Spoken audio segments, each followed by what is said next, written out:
اب جو سب سے اچھا عمل ہے ہماری ساری زندگی میں کہ خداوند تبارک و تعالی ہمیں توفیق عطا فرمائے، اور اس کے لیے کوئی بھی دن نہیں ہے، اور ضروری ہے کہ اس پر سب سے زیادہ فوکس کیا جائے، اور وہ ہے واجبات پر عمل کرنا اور حرام سے بچنا، کہ خداوند تبارک و تعالی ہم سب کو توفیق عطا فرمائے، مزید توفیق عطا فرمائے۔ اور اس توفیق پر، اس عمل کا دار و مدار ہے کس پر؟ علم۔ ہمیں علم ہوگا کہ کیا چیز واجب ہے تو ہم عمل کریں گے، ہمیں علم ہوگا کیا چیز منع ہے تو ہم رکیں گے۔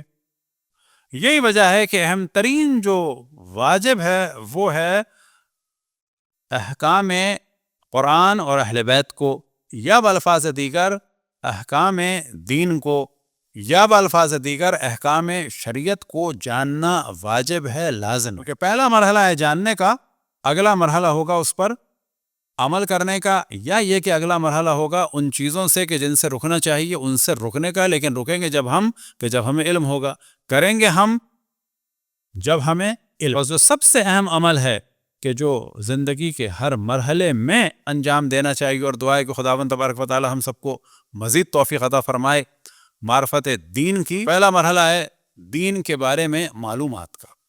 اب کون سی معلومات کا؟ کہ ہم میں سے ہر آدمی جو ہے وہ عربی اور فارسی و تفسیر میں لگ جائے، نہ، ایسا کوئی لازم نہیں ہے۔ ہم پر جو لازم ہے اور واجب ہے وہ یہ ہے کہ جو ہماری ذمہ داری ہے اس کو جانیں۔ اب یہ ہماری ذمہ داریاں جو ہیں مختلف ہیں۔ مثال کے طور پر خواتین کے خاص ایام کی خاص ذمہ داریاں وہ خواتین کی ہیں، ان کا مردوں سے کوئی تعلق ہے نہ۔ لیکن اگر کوئی شوہر جان لے، کوئی باپ جان لے، عالم کے لیے جاننا ضروری ہے کیونکہ آگے اس کو بتانا ہے۔ لیکن آیا معاشرے کے ہر مرد پر واجب ہے کہ خواتین کے مسائل جان لے؟ تو بہت اچھی بات ہے۔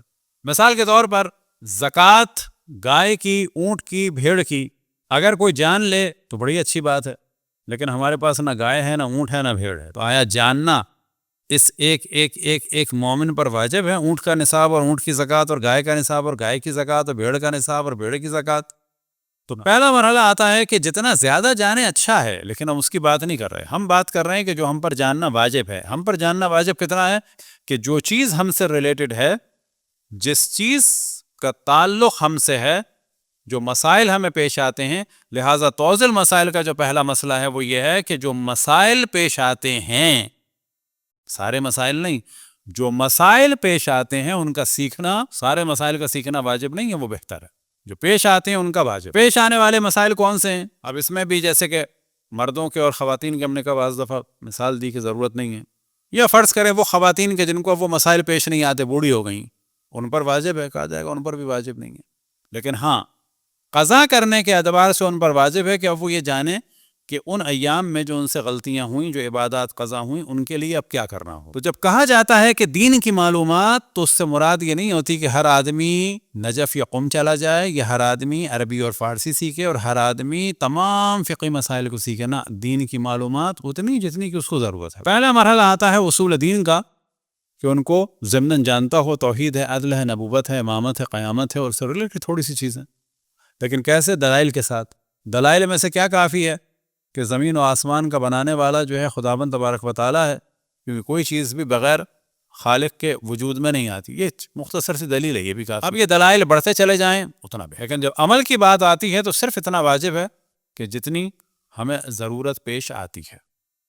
اب اس میں بھی ذہن میں رکھیں کہ جتنی ضرورت پیش آتی ہے تو بعض چیزوں کی ضرورت فوری پیش آتی ہے، بعض کی ضرورت دیر میں آتی ہے۔ مثال کے طور پر دیر میں کون سی ضرورت پیش آئے گی؟ اب حج کے مسائل، عمرے کا مسئلہ کل بھی پیش آ سکتا ہے آپ کو، کیونکہ وہ آپ کے اختیار میں ہے۔ اب یہاں سے تو جانا واقعا مشکل ہے، جیسے دبئی سے، کویت سے، ادھر ادھر سے لوگ بعض دفعہ یا عمان وغیرہ سے پروگرام بناتے ہیں، چلے جاتے ہیں، بس جیسے ان کا پروگرام بنے گا ان پر واجب ہو جائے گا کہ عمرے کے مسائل وہ پہلے سیکھیں پھر جائیں۔ البتہ میں ساری دنیا میں لوگوں سے کہتا ہوں کہ جب تک عمرے کے مسائل نہ آتے ہوں کبھی نہ جائیں۔ یہ کوئی عبادت نہیں ہے کہ مسجد الحرام میں داخل ہو گئے، احکام نہیں پتہ، طہارت نجاست نہیں پتہ، غسل کے مسئلے نہیں پتہ، بجائے یہ کہ ثواب حاصل کریں الٹا گناہ حاصل کر کے لوگ آئے۔ تو کبھی بھی کوئی بھی قافلہ جا رہا ہو حج یا عمرے پہ تو سب سے پہلے توجہ دلائیں کہ مسائل سیکھو، اور کوئی ماہر قسم کا عالم اس قافلے میں ہو کہ جو ان کو لیڈ کرے، نہ یہ کہ ایک ٹریول ایجنٹ کے ذریعے سے حج کرنے پہنچ گئے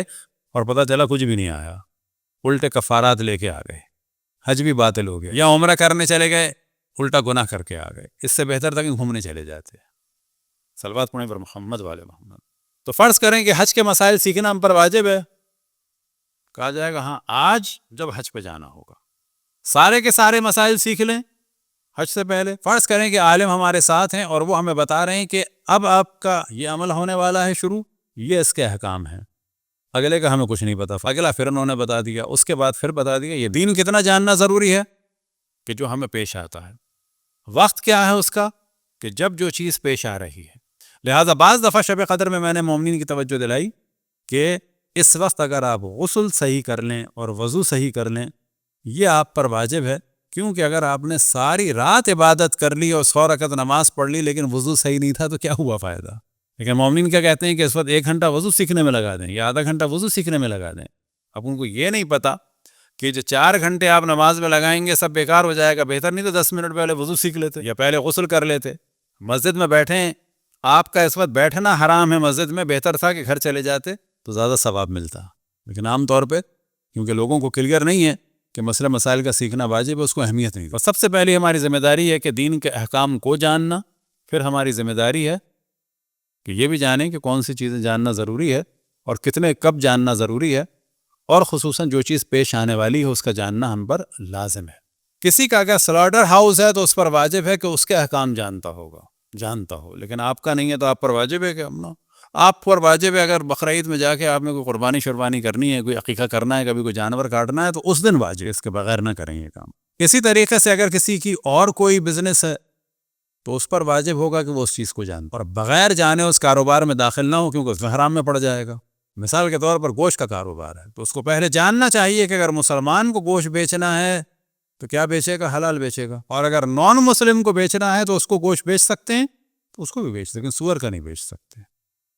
نان مسلم کو غیر ذبیحہ حلال گوشت جانور بیچ سکتے ہیں. مثال کے طور پر آپ کی دکان ہو, ایک پورشن پورا حلال ہو اور آپ اس میں لکھ دیں حلال, اور مسلمان کی ذمہ داری ہے کہ وہاں سے لے. لیکن اگر کوئی انڈین پاکستانی آیا ہے تو آپ پر لازم ہے کہ جس کا آپ نام بھی نہیں جانتے, دین بھی نہیں جانتے, مذہب بھی نہیں جانتے, کہ بھائی صاحب آپ ادھر سے لیجئے, ہم پر لازم ہے نہ, اس پر لازم ہے اگر وہ مسلمان. لیکن اگر یہاں پر مرغی ہے جو ذبح نہیں ہے, لیکن اگر یہاں پر بکرے کا گوشت ہے کہ جو شرعی ذبح نہیں ہے, گائے کا گوشت ہے جو شرعی ذبح نہیں ہے, یا کوئی اور کسی جانور کا ہے شرعی طور پہ ذبح نہیں ہوا, تو یہ ہم کسی مسلمان کو ذبیحہ کہہ کے نہیں بیچ سکتے, حرام ہے. لیکن ایک نان مسلم جو اس کو کھاتا ہو بیچ سکتے. لیکن سور کا گوشت کسی بھی حال میں نہیں بیچ سکتا. بس سوال یہ کیا جا سکتا ہے کہ اگر کسی کا کام ہے تو کیا وہ 3 پورشن رکھ سکتا ہے. اس پر یہاں پر حسن اونٹاریو میں کینیڈا میں ایک تیسرا پورشن بھی ہے, وہ جھٹکے کا گوشت جو ہمارے سکھ حضرات کھاتے ہیں. سکھ حضرات نہ وہ والا کھاتے ہیں جو ذبیحہ ہے, نہ وہ کھاتے ہیں جو ہمارے کرسچن وغیرہ کھاتے ہیں, نہ کوشر کھاتے ہیں. تو 4 سمجھے پورشن اگر کوئی رکھنا چاہے تو اس کو چاروں کے احکام کا علم ہونا چاہیے. اس کا پورا ایک پورشن ہے کوشر کا, ایک پورشن ہے ذبیحے کا, ایک پورشن ہے جھٹکے کا, ایک پورشن ہے ان تینوں کے علاوہ کا. آیا ہو سکتا ہے؟ ہاں ہو سکتا ہے, لیکن سور کا گوشت نہیں ہو سکتا, کتے کا گوشت نہیں ہو سکتا, کیونکہ یہاں نہیں ملتا. فرض کر لیں آپ نے کوریا میں دکان کھولی ہے, وہاں تو ملتا ہے. اتنا جاننا واجب ہے, اس سے زیادہ واجب نہیں ہے. نہ ساری دنیا کے مسائل جاننا واجب ہے بینکنگ کے, نہ ہر چیز کے, لیکن اب آپ رکھ رہے ہیں بینک میں پیسہ تو اتنا واجب ہے.